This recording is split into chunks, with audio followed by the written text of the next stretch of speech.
Hey everyone, I'm Dom Tibbetts at the Kevin Keene Sports Park here in North Buffalo. I'm inside right now to show you this really cool organization called 716 Squash, who uses the very unique and rare sport of squash, but also an emphasis on academics and academic achievement to empower the youth in our community. 716 Squash is a long-term and intensive youth development organization.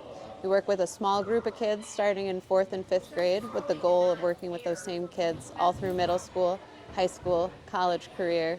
More importantly, the organization provides inclusion to kids that wouldn't have these kind of opportunities without it. Most of our students are coming from under-resourced neighborhoods in the city of Buffalo, and they'll be the first in their family to go to college should they choose to. We also have about 40% of our kids coming from refugee or immigrant families.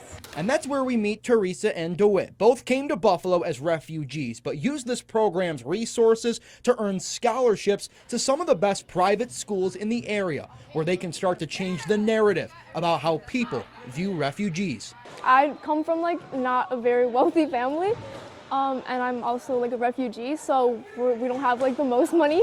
And I go to Buffalo Seminary, which is a private school, and it costs a lot.